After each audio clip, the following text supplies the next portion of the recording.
हमने अभी तक पढ़ा अकाउंटिंग स्टैंडर्ड 12 में अकाउंटिंग फॉर गवर्नमेंट ग्रांट। फटाफट से बताना ये स्टैंडर्ड क्या सब पर अप्लाई होता है?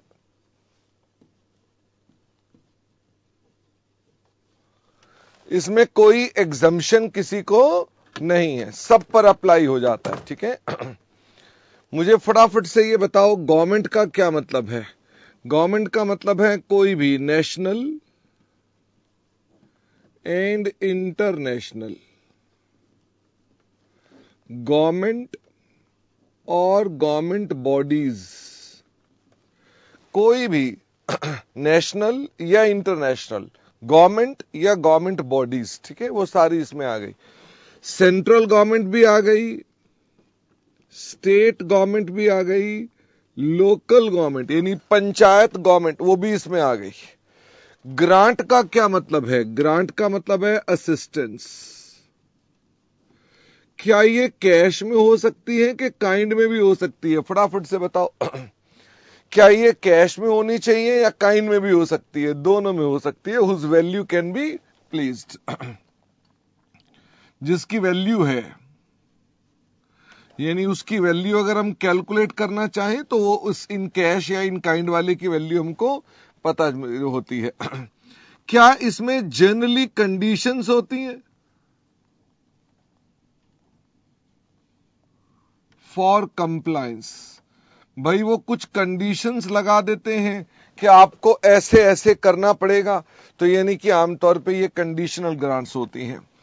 फिर हमने आपसे बताया कि गवर्नमेंट ग्रांट को रिकॉग्नाइज करने के लिए हमें क्या करना चाहिए। रिकॉग्निशन करने के लिए कुछ कंडीशंस हैं, यानी ग्रांट को अगर रिकॉग्नाइज करना है तो कंडीशन क्या है? Grant should be received. बोलो हां भाई, ग्रांट तभी रिकॉर्ड होगी अगर ये रिसीव हो गई है। ग्रांट तभी रिकॉर्ड होगी अगर वो रिसीव हो गई है। क्या आप इससे सहमत हैं? ओ गलत हो गया, sorry. Grant should be not received, expected that it will be received.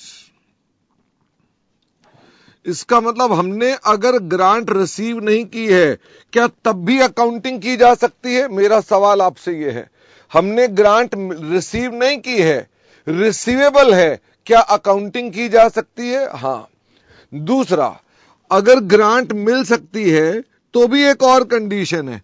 Grant को हम तभी मानेंगे अपनी किताबों में व्हेन इट इज एक्सपेक्टेड। बताओ जी क्या एक्सपेक्टेड है? That conditions relating to grant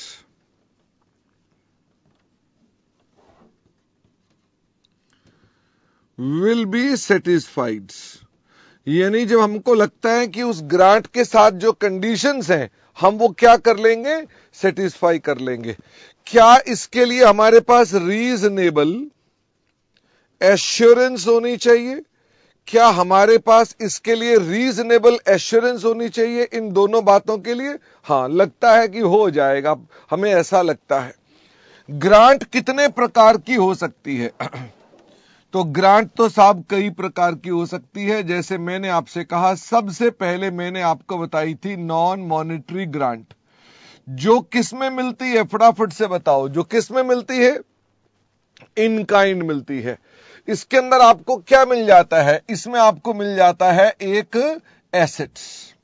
अच्छा, ये एसेट क्या फिक्स्ड एसेट ही हो सकता है कि कोई भी एसेट हो सकता है? कोई भी एसेट हो सकता है। हालांकि हम लोग फिक्स्ड एसेट के कंटेक्स्ट में ही डिस्कशन करते हैं।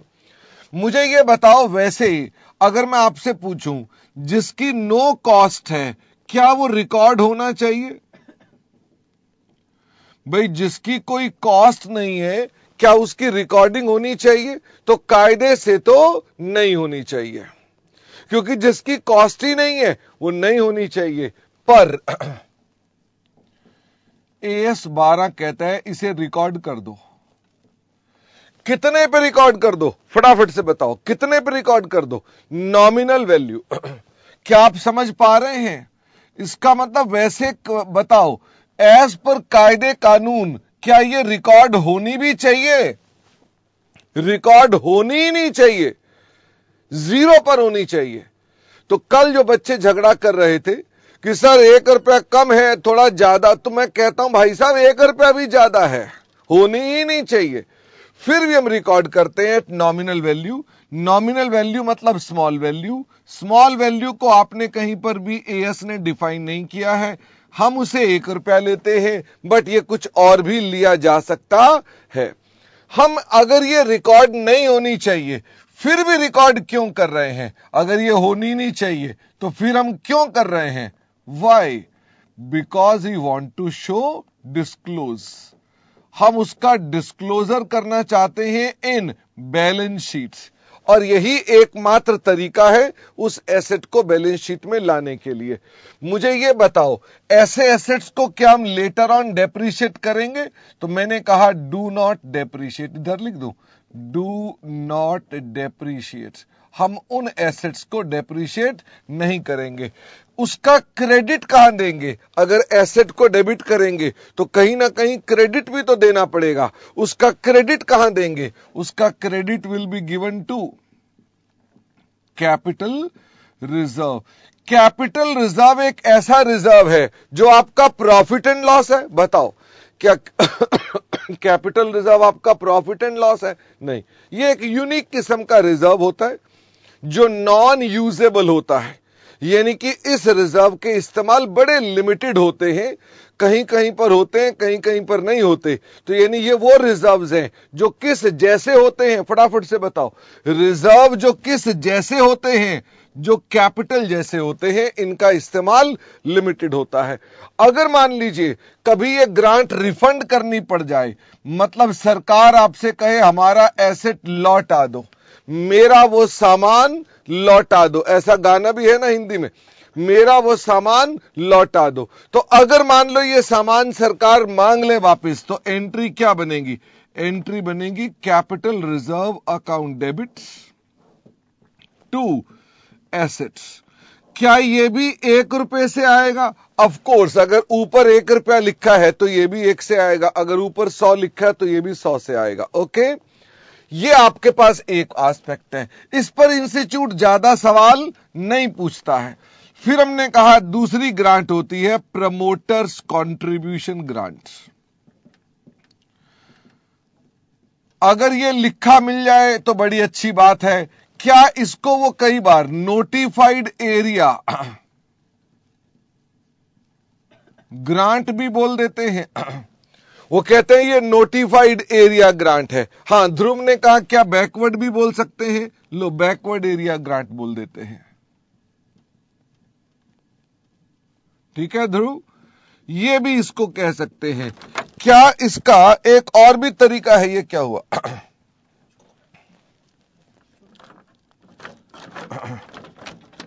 अरे भाई, आज तो ये अच्छा, इसके बाद क्या इसका एक और भी नाम है? हां, percentage to total capital outlay. Total capital outlay को हमारा इंस्टीट्यूट क्या नाम से बुलाता था?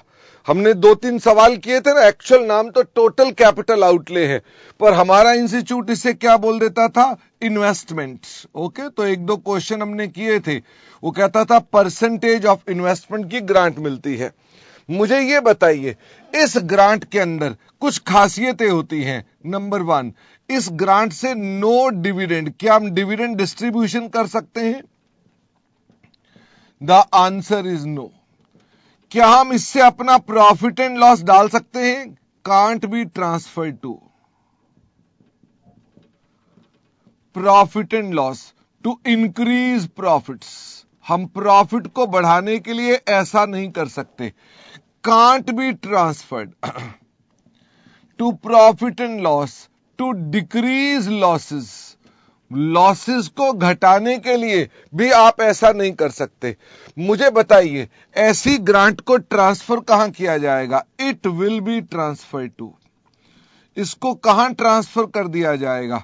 कैपिटल रिजर्व में। और अगर ये कभी रिफंड हो जाए तो कहां पर डेबिट कर दिया जाएगा? Debited to capital reserve. इसका मतलब कैपिटल रिजर्व में आते हैं, कैपिटल रिजर्व में जाते हैं। ये इस प्रकार का होता है। मजे की बात तो ये होती है कि जो ये ग्रांट होती है, क्या आप इससे परचेज ऑफ फिक्स्ड एसेट्स कर सकते हैं? हां, आप इससे फिक्स्ड एसेट परचेज कर सकते हैं। अच्छा, आप इससे क्या वर्किंग कैपिटल में इन्वेस्ट कर सकते हैं? Increase of working capital. हां, आप इससे वर्किंग कैपिटल भी बढ़ा सकते हैं। क्या आप इससे खर्चे पे कर सकते हैं? फटाफट से बताओ। मैंने कहा हां, पेमेंट ऑफ एक्सपेंसेस, ये भी आप इसमें से कर सकते हैं। तो हमने कहा कि अगर मान लीजिए कभी आपसे सवाल पूछ ले तो हमको ये आना चाहिए। फिर हमने आपसे तीसरे प्रकार की ग्रांट बताई। हमने कहा अगली ग्रांट का नाम है रेवेन्यू ग्रांट। इसका एक और भी नाम होता है, बताओ वो क्या नाम है? Income grant. इसका एक और भी नाम होता है, वो क्या होता है? Expense grant. फिर भी ज्यादा प्रचलित नाम कौन सा है? रेवेन्यू ग्रांट और एक्सपेंस ग्रांट ज्यादा प्रचलित नाम है। ओके, जो ये रेवेन्यू ग्रांट या एक्सपेंस ग्रांट होती है, ये किसके लिए होती है? ये होती है फॉर, ऑब्जेक्टिव क्या है? Payment of expenses. अच्छा, कौन से एक्सपेंस हो सकते हैं?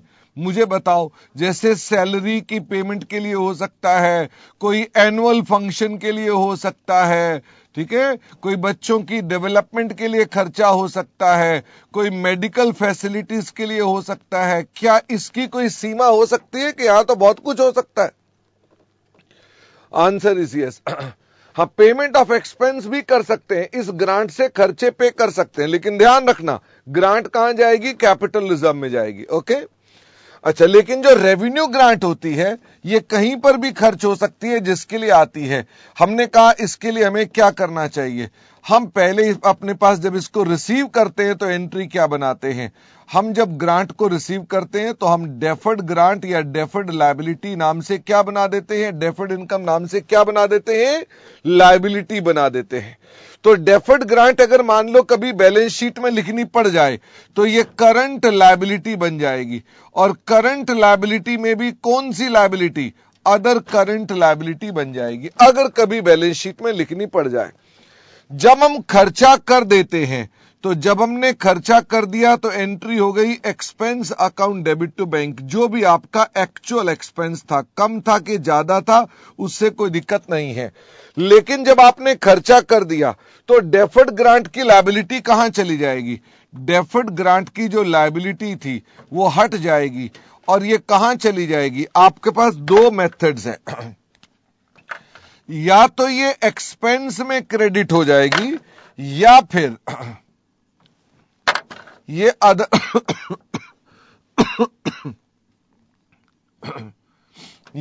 अदर इनकम में चली जाएगी। अगर ये एक्सपेंस में जाएगी तो इससे एक्सपेंस क्या हो जाएगा? फटाफट से बताओ, इससे एक्सपेंस क्या हो जाएगा? कम हो जाएगा।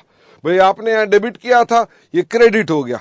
अगर आप अदर इनकम में डालेंगे तो आपके पास एक्सपेंस में क्या होगा? बताओ। एक्सपेंस में नो चेंज, लेकिन क्या पीएनएल के अंदर अदर इनकम आ जाएगी? फटाफट से बताओ, पीएनएल में क्या अदर इनकम आ जाएगी? The answer is yes, PNL में हमारे पास अदर इनकम आ जाएगी। ध्यान ये रखना है, आप अपने पास ये अमाउंट कितना डालेंगे? भाई अगर आपको ग्रांट मिली है एक्स, खर्चा किया है वाई, तो कितने रुपए यहां ट्रांसफर करेंगे? X up to maximum of Y है। क्या मैंने बोला?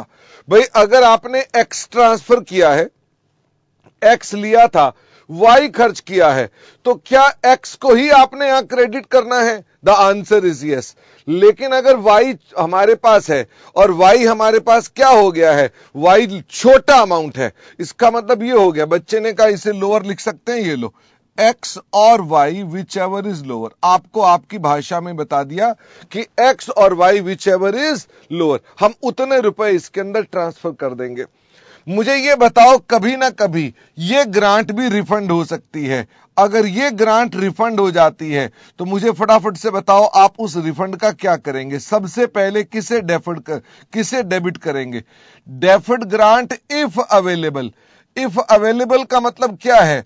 भाई हो सकता है आपके पास ये लेजर अभी तक बचा हुआ हो, तुमने अभी तक खर्च नहीं की थी या तुमने लोअर अमाउंट डाला था तो ये तुम्हारे पास बचा हो, और मुझे अपने पास अब क्या क्रेडिट कर देना पड़ेगा। अच्छा, डेबिट में और भी डेबिट आ सकता है, फटाफट से बताओ और में डेबिट क्या आ सकता है। P&L अकाउंट में डेबिट आएगा बैलेंसिंग फिगर, और जो ग्रांट आपने रिफंड कर दी वो हो जाएगी बैंक अमाउंट रिफंडेड। अच्छा, अब मुझे ये बताओ, जो ये आपके पास ये अमाउंट है, डेफर्ड ग्रांट नहीं P&L, जो ये P&L का अमाउंट है, इसे हम अपने P&L में कहां ट्रीट करेंगे? हम इसे P&L में कहां ट्रीट करेंगे? हम उसको अपने पास एक्स्ट्रा ऑर्डिनरी आइटम में ट्रीट करेंगे। ये एक्स्ट्रा ऑर्डिनरी आइटम मानी जाएगी और ये आपके प्रॉफिट एंड लॉस में इस तरह से शो की जाएगी। डेफर्ड ग्रांट में तो दिक्कत नहीं, क्योंकि आपकी लायबिलिटी थी तो लायबिलिटी डेबिट होगी, P&L में जाएगी नहीं। P&L में जब जाएगा तो ये क्या बन जाएगा? एक्स्ट्रा ऑर्डिनरी आइटम बन जाएगी। चौथी तरह की ग्रांट कौन सी होती है? PPE ग्रांट्स, जिसे मैं एसेट्स ग्रांट भी बोलता हूं। यानी कि ये ग्रांट हमारे पास जो है ये किसके लिए है? फॉर फिक्स्ड एसेट्स है ये। और हम आज इसी के ऊपर क्या करने वाले हैं? इसी के ऊपर चर्चा करने वाले हैं। क्या आप तैयार हैं?